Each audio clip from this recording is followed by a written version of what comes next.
로마서 3장. 그런즉 유대인의 나음이 무엇이며 할례의 유익이 무엇이냐? 범사에 많으니 우선은 그들이 하나님의 말씀을 맡았음이니라. 어떤 자들이 믿지 아니하였으면 어찌하리요? 그 믿지 아니함이 하나님의 믿부심을 패하겠느냐? 그럴 수 없느니라. 사람은 다 거짓되되 오직 하나님은 참되시다 할지어다. 기록된 바 주께서 주의 말씀에 의롭다 함을 얻으시고 판단 받으실 때에 이기려 하심이라 함과 같으니라. 그러나 우리 불의가 하나님의 의를 드러나게 하면 무슨 말하리요? 내가 사람의 말하는 대로 말하노니 진노를 내리시는 하나님이 불의하시냐? 결코 그렇지 아니하니라. 만일 그리하면 하나님께서 어찌 세상을 심판하시리요? 그러나 나의 거짓말로 하나님의 참되심이 더 풍성하여 그의 영광이 되었다면 어찌 내가 죄인처럼 심판을 받으리요? 또는 그러면 선을 이루기 위하여 악을 행하자 하지 않겠느냐? 어떤 이들이 이렇게 비방하여 우리가 이런 말을 한다고 하니 그들은 정죄받는 것이 마땅하니라. 그러면 어떠하냐? 우리는 나으냐? 결코 아니라. 유대인이나 헬라인이나 다 죄 아래에 있다고 우리가 이미 선언하였느니라. 기록된 바 의인은 없나니 하나도 없으며 깨닫는 자도 없고 하나님을 찾는 자도 없고 다 치우쳐 함께 무익하게 되고 선을 행하는 자는 없나니 하나도 없도다. 그들의 목구멍은 열린 무덤이요 그 혀로는 속임을 일삼으며 그 입술에는 독사의 독이 있고 그 입에는 저주와 악독이 가득하고 그 발은 피 흘리는 데 빠른지라. 파멸과 고생이 그 길에 있어 평강의 길을 알지 못하였고 그들의 눈앞에 하나님을 두려워함이 없느니라 함과 같으니라. 우리가 알거니와 물은 율법이 말하는 바는 율법 아래에 있는 자들에게 말하는 것이니 이는 모든 입을 막고 온 세상으로 하나님의 심판 아래에 있게 하려 함이라. 그러므로 율법의 행위로 그의 앞에 의롭다 하심을 얻을 육체가 없나니 율법으로는 죄를 깨달음이니라. 이제는 율법 외에 하나님의 한 의가 나타났으니 율법과 선지자들에게 증거를 받은 것이라. 곧 예수 그리스도를 믿음으로 말미암아 모든 믿는 자에게 미치는 하나님의 의는 차별이 없느니라. 모든 사람이 죄를 범하였음에 하나님의 영광에 이르지 못하더니 그리스도 예수 안에 있는 속량으로 말미암아 하나님의 은혜로 값없이 의롭다 하심을 얻은 자 되었느니라. 이 예수를 하나님이 그의 피로써 믿음으로 말미암는 화목제물로 세우셨으니 이는 하나님께서 길이 참으시는 중에 전에 지은 죄를 관가하심으로 자기의 의로우심을 나타내려 하심이니 곧 이때에 자기의 의로우심을 나타내사 자기도 의로우시며 또한 예수 믿는 자를 의롭다 하려 하심이라. 그런즉 자랑할 때가 어디냐? 있을 수가 없느니라. 무슨 법으로냐? 행위로냐? 아니라 오직 믿음의 법으로니라. 그러므로 사람이 의롭다 하심을 얻는 것은 율법의 행위에 있지 않고 믿음으로 되는 줄 우리가 인정하노라. 하나님은 다만 유대인의 하나님이시냐? 또한 이방인의 하나님은 아니시냐? 진실로 이방인의 하나님도 되시느니라. 할례자도 믿음으로 말미암아 또한 무할례자도 믿음으로 말미암아 의롭다 하실 하나님은 한 분이시니라. 그런즉 우리가 믿음으로 말미암아 율법을 파기하느냐? 그럴 수 없느니라. 도리어 율법을 굳게 세우느니라. 아멘. 로마서 3장은 앞서 다루었던 인간의 죄가 어떠한 것인지 마무리하고 있으며 이제는 그 율법으로 구원을 받는 것이 아니라 믿음으로 구원을 받을 수 있다 고백하고 있습니다. 먼저 바울은 유대인의 특권이 무엇인지에 대해서 이야기하고 있습니다. 유대인의 여러 특권들이 있지만 그 중에서 가장 큰 특권은 하나님의 말씀을 맡은 것입니다. 그런즉 유대인의 나음이 무엇이며 할례의 유익이 무엇이냐? 범사에 많으니 우선은 그들이 하나님의 말씀을 맡았음이니라. 말씀은 하나님의 뜻을 분명히 알게 해줍니다. 그런데 로마서 3장에 따르면 그 하나님의 말씀을 통해서 우리의 죄가 어떠한 것인지, 우리가 누구인지, 어떠한 존재인지를 알게 해준다 말하고 있습니다. 즉 모든 사람이 다 하나님의 죄인이다 라고 말하고 있는 것이죠. 로마서 3장뿐만이 아니라 로마서 5장에서도 이와 같은 말씀을 하고 있습니다. 율법이 들어온 것은 범죄를 더하게 하려 함이라. 그러나 죄가 더한 것에 은혜가 더욱 넘쳤나니. 하나님께서 주신 말씀, 즉 그 율법은 하나님의 뜻을 알게 하며 자기가 죄인인지를 분명하게 알게 해준다는 거예요. 그런데 그것으로 끝나지 않습니다. 왜 우리가 죄인인지, 그러면 우리가 어떻게 하나님의 구원을 받게 되는지, 그것에 대한 질문의 답도 동일하게 말하고 있습니다. 죄가 더한 곳에 하나님의 은혜가 있다 이야기해요.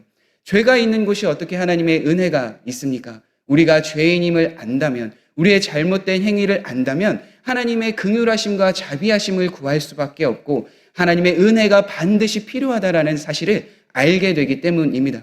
이것을 구약에는 수많은 인물을 통해서 알려주고 있습니다. 그 대표적인 인물이 저는 다윗이라 생각합니다.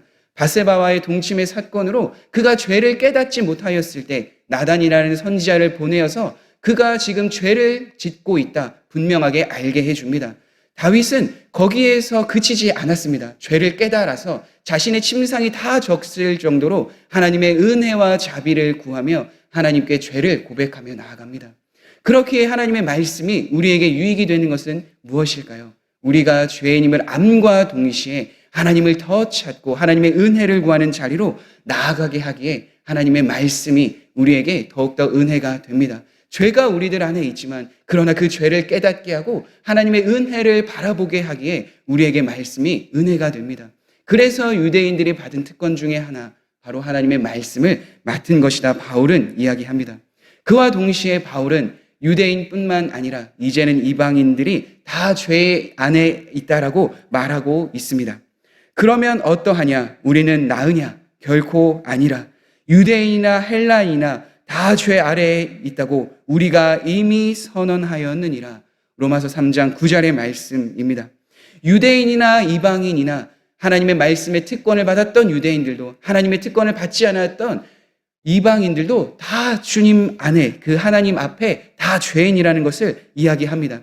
그리고 심지어 더 강하게 이야기해요. 이 세상에 의인은 한 사람도 없다. 물론 성경은 이야기합니다. 오직 의인은 한 분, 예수님 한 분이고 다른 사람들은 다 의인이 아니다라고 베드로전서 2장 22절, 요한일서 3장 5절 계속해서 그 이야기들을 말하고 있어요. 하나님의 뜻과 계명에 따라 온전히 순종하며 살아갈 수 있는 사람이 아무도 없다라고 분명하게 말씀하고 있는 겁니다. 그래서 그 이후에 계속해서 어떠한 사람인지를 우리에게 분명히 알려주고 있습니다. 그것이 로마서 3장 10절에서부터 18절까지의 말씀이에요. 사람은 이렇습니다. 사람은 이러한 삶을 살아가고 있습니다라고 분명하게 이야기하여 하나님의 말씀을 깨닫는 자 없습니다. 하나님을 찾는 자도 없습니다. 하나님 앞에서 선을 행하는 사람 없습니다. 하나님 앞에 온전하게 설 수 있는 사람이 아무도 없습니다. 라고 계속해서 바울은 이야기합니다. 심지어 3장 18절에는 무엇으로 고백합니까? 그들의 눈앞에 하나님을 두려워함이 없느니라.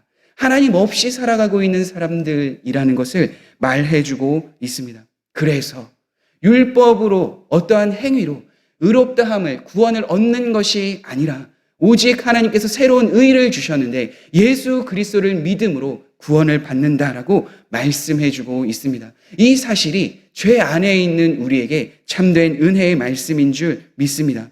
복음의 핵심은 무엇입니까? 사람 앞에서 그 어떤 누구도 하나님의 죄 앞에서 의롭다 하심을 얻을 수 없지만 그 율법으로조차도 의롭다함을 얻을 수 없지만 그러한 우리들을 위해서 예수 그리스도께서 오셨고 그 예수 그리스도를 믿는 사람들은 다 구원을 얻는다라고 말씀해주고 있는 것입니다.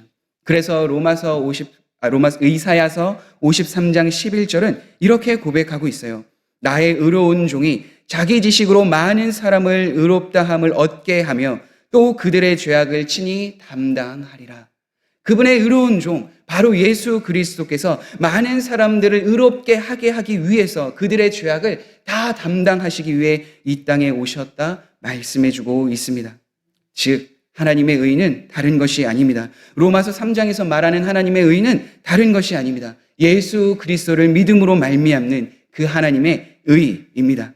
그래서 예수님을 믿는 모든 사람, 유대인뿐만 아니라 모든 이방인들도 그 의를 얻을 수 있다 이야기하고 있습니다. 사랑하는 성도 여러분, 그렇게 우리가 바라보며 추구하며 나아가야 되는 것이 무엇이겠습니까? 하나님의 의, 예수 그리스도를 믿는 의를 바라보며 그분을 믿는 그 삶을 살아가야 되지 않겠습니까? 하나님의 말씀을 통하여서 우리가 어떠한 사람인지를 분명히 깨달았다면 그것으로 만족하고 끝나는 것이 아니라 우리를 구원해 주시고 우리를 대속해 주시고 우리를 속량해 주신 예수 그리스도를 바라보며 그분의 은혜를 바라보며 그분을 믿는 삶을 우리는 살아가야 될 줄 믿습니다. 그분을 믿음으로 우리에게 어떠한 은혜가 더하여졌습니까? 그것은 25절과 26절에 이렇게 기록하고 있습니다.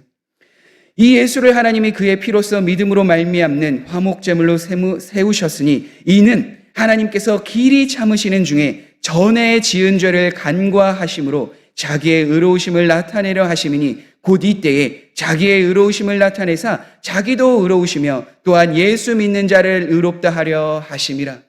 이전에 우리가 예수님을 믿기 전에 지었던 죄, 그거를 관가하신다라고 말씀해 주십니다. 그러니까 이전에 지은 죄, 그리고 예수님을 믿고 난 그 이후의 모든 죄까지도 예수님을 믿는 것으로 인해 그 죄를 없다 여겨주신다 말씀해 주고 있는 거예요. 그런데 이것을 우리가 착각해서는 안 됩니다. 그러면 우리가 이제는 예수님 안에서 다 죄 사함을 받았으니까 마음대로 살아갈 수 있느냐? 그것이 아닙니다. 여기서 말하고 있는 그 의는 법정적인 의입니다. 이제 내가 너희가 죄에 있지만 죄를 앞으로도 지을 거지만 예수 그리스도를 믿었으니까 내 아들 예수를 믿었으니까 이제는 내가 너를 죄 없다 여겨줄게라는 법정적인 의미를 갖고 있습니다. 그러니까 이것은 우리가 이제는 죄를 짓지 않는 삶을 삽니다 라는 것이 아니라 우리는 부족하고 연약하고 무능력하여서 죄의 본성이 아직까지 우리 안에 있어서 죄를 지을 수밖에 없는 사람이지만 삶을 살아가지만 그러나 예수를 믿음으로 내가 너를 의롭다 여김으로 너희는 이제 더 이상 죄에 대한 형벌을 받지 않게 하겠다라는 하나님의 확신과 약속인 겁니다. 그래서 우리는 늘 말씀을 바라봐야 해요. 우리가 어떠한 존재인지를 깨달아야 합니다. 말씀을 보지 않고 우리가 어떠한 사람인지를 알 수 없습니다. 그래서 유대인들에게도 율법을 주셔서 그 법대로 살아감과 동시에 하나님의 은혜를 구하게 하신 것처럼 우리도 예수 그리스도를 믿어 의롭다 여김은 받았지만 그것으로 끝나는 것이 아니라 늘 하나님의 말씀을 보며 예수님과 동행하며 내가 누구인지를 분명하게 깨닫고 주님의 은혜를 바라보며 나아가는 삶을 살아가야 됨을 사도 바울은 로마서 3장에서 계속해서 이야기하고 있습니다. 그래서 하나님의 우리를 구원해 주신 것, 하나님께서 우리를 의롭다 여기신 것이 내가 나의 행위, 나의 선택으로 인한 것이 아님을, 그것이 자랑이 되지 않음을 바울은 고백하고 있습니다. 우리에게 자랑은 예수 그리스도입니다. 예수님이 나를 구원해 주셨다라는 그 은혜의 고백입니다. 내가 어떠한 것을 했기에, 내가 말씀을 보았기에, 내가 기도했기에 그것이 자랑이 되는 것이 아니라 내가 부족하고 연약한 중에 말씀을 보고 내가 죄인임을 깨달았고 그것으로 인해서 예수 그리스도를 믿는 은혜를 우리에게 주셨으니 하나님 감사합니다. 이러한 고백이 우리의 삶에 계속해서 일어나야 함을 바울은 이야기하고 있습니다. 그래서 바울의 자랑은 무엇입니까? 내가 다른 것 자랑하지 않고 오직 예수 그리스도 그 십자가 외에는 내가 자랑할 것이 없다. 바울이 이야기할 수 있던 겁니다. 사랑하는 성도 여러분, 그렇기에 우리는 늘 말씀을 가까이 하며 우리가 어떠한 존재인지를 분명히 깨달아야 합니다. 그리고 그것이 깨달아졌을 때 하나님의 은혜를 구하며 예수 그리스도를 믿는 그 자리에 부단히 더 나아가야 할 줄 믿습니다. 그리고 우리의 자랑, 우리의 영원한 고백은 나의 어떠한 선한 행위, 내가 지금 행하고 있는 것이 아니라 오직 예수 그리스도, 그분의 은혜, 그분이 우리와 함께 하심, 그분이 우리를 구원해 주신 그 사실을 자랑해야 될 줄 믿습니다. 그 삶을 오늘도 살아가는, 앞으로 일생을 살아가는 성도님들의 삶이 되길 간절히 소망합니다. 함께 기도하겠습니다. 그렇습니다. 하나님, 영원히 우리의 죄로 인해서 멸망당할 수밖에 없는 우리를 이 땅에 하나뿐인 아들 예수 그리스도를 보내주셨고 그분을 믿는 것으로 인해 구원의 길을 걷게 하시니 너무나도 감사합니다. 하나님, 우리의 입술에서 나오는 자랑이 나의 어떠한 행위와 내가 어떠한 것을 경험하고 있다는 그러한 것이 아니라 오직 예수 그리스도를 증거하며 자랑하는 삶을 살아가게 하여 주옵소서. 하나님께 받은 것, 하나님이 우리에게 행하신 것, 그리고 하나님이 우리에게 더욱더 그 길을 걷게 하신 그 예수 그리스도의 은혜를 붙들고 오늘도 살아가는 우리가 되게 하여 주옵소서. 부족하고 연약한 우리의 마음과 생각을 지켜주시고 날마다 말씀과 기도로 주님 앞에 거룩된 삶을 살아가는 우리 모두가 되게 하여 주옵소서. 예수님의 이름으로 기도드립니다. 아멘.